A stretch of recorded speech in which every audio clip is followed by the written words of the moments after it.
Assalamualaikum warahmatullahi wabarakatuh. Perkenalkan, nama saya Nabila Izzati Zewari dengan NPM akhir 226.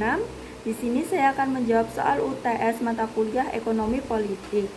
Untuk jawaban yang pertama, yaitu menurut Aristoteles, ekonomi dan politik itu saling berhubungan karena ekonomi tidak bisa jalan sendiri tanpa aturan dari negara itu. Politik itu tugasnya mengatur kehidupan masyarakat supaya adil dan sejahtera, sedangkan ekonomi mengatur soal kebutuhan dan kekayaan. Jadi, kegiatan ekonomi harus mengikuti tujuan politik, yaitu untuk kebaikan bersama, bukan cuma kepentingan pribadi. Jawaban soal nomor 2, yaitu merkantilisme dan liberalisme klasik, beda utama di peran negara. Kalau merkantilisme, negara ikut campur banyak hal, misalnya mengatur perdagangan dan membantu impor supaya makin kaya, sedangkan liberalisme klasik lebih percaya pasar bebas. Jadi negara nggak perlu ikut campur karena pasar dianggap bisa ngatur sendiri dengan lebih efisien. Jawaban soal nomor 3, Invisible Hand dari Adam Smith itu maksudnya orang yang mencari keuntungan sendiri justru tanpa sadar bisa membantu orang lain. Contohnya, pedagang jual barang supaya untung, tapi orang lain jadi terbantu karena bisa beli barang. Dari konsep ini muncul kebijakan pasar bebas, tapi sekarang pemerintah masih membutuhkan buat mengatur kalau ada masalah seperti monopoli atau ketimpangan.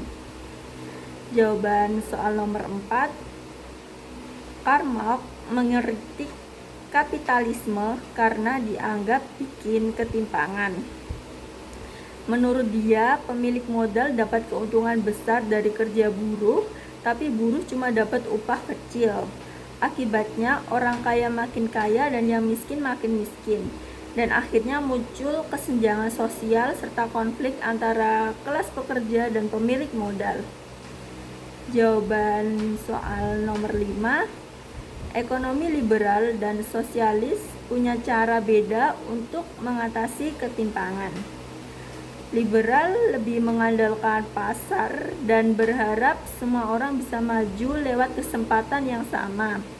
Tapi kenyataannya nggak selalu merata. Sosialis lebih menekankan peran negara untuk membagi kekayaan supaya lebih adil.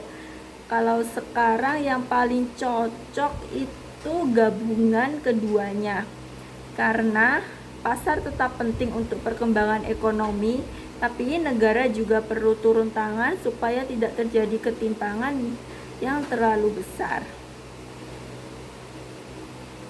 Itu untuk jawaban yang bisa saya berikan. Mohon maaf apabila ada kurang atau salahnya. Saya akhiri. Wassalamualaikum warahmatullahi wabarakatuh.